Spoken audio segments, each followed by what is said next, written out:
سلام على آل ياسين.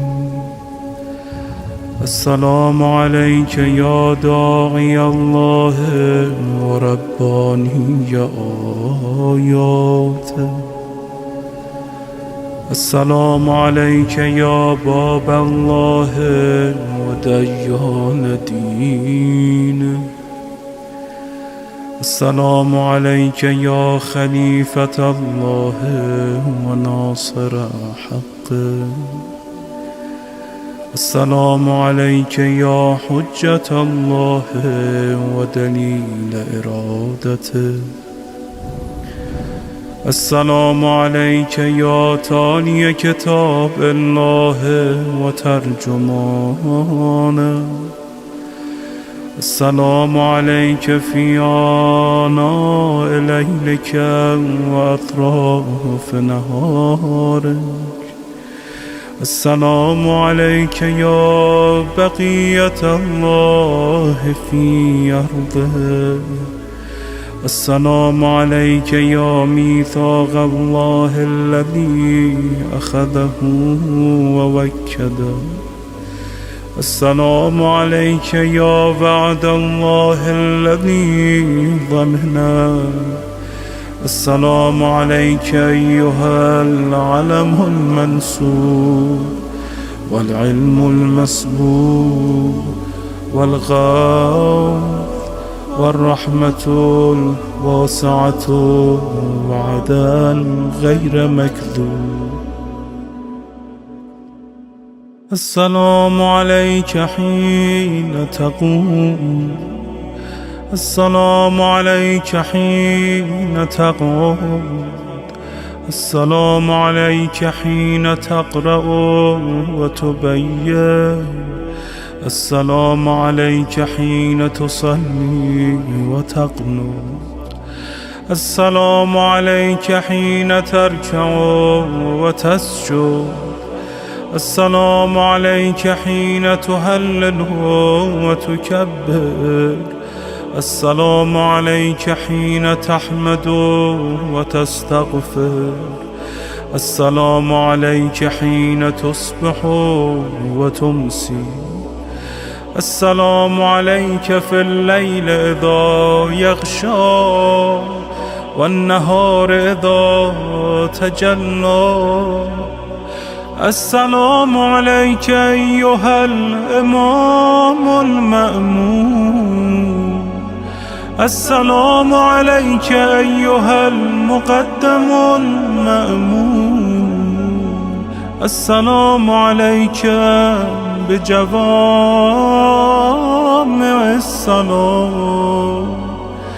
أشهدك يا مولاي أني أشهد أن لا إله إلا الله وحده لا شريك له وأن محمدا عبده ورسوله لا حبيب إلا هو وأهله. وأشهدك يا مولاي أن عليا أمير المؤمنين حجته والحسن حجته والحسين حجته وعلي بن الحسين حجته ومحمد بن علي حجته وجعفر بن محمد حجته وموسى بن جعفر حجته وعلي بن موسى حجته ومحمد بن علي حجته وعلي بن محمد حجته والحسن بن علي حجته.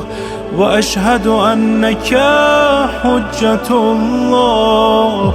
أنتم الأول والآخر وأن رجعتكم حق لا ريب فيها يوم لا ينفع نفسا إيمانها لم تكن آمنت من قبل أو كسبت في إيمانها خيرا.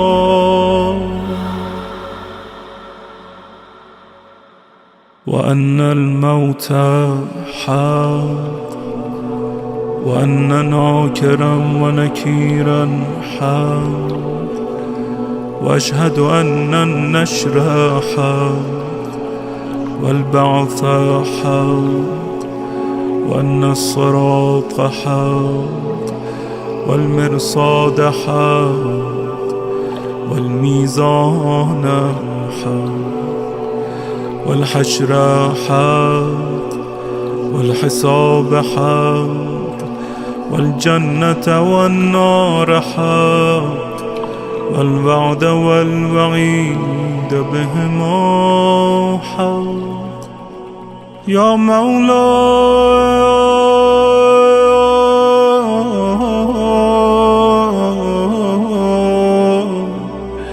شقي من خالفكم وسعد من أطاعكم، فاشهد على ما أشهدتك عليه وأنا ولي لك بريء من عدوك، فالحق ما رضيتموه والباطل ما سخطتموه، والمعروف ما أمرتم به والمنكر ما نهيتم عنه. فنفسي مؤمنة بالله وحده لا شريك له وبرسوله وبأمير المؤمنين وبكم يا مولاي أولكم وآخركم، ونصرتي معدة لكم ومودتي خالصة لكم. آمين آمين.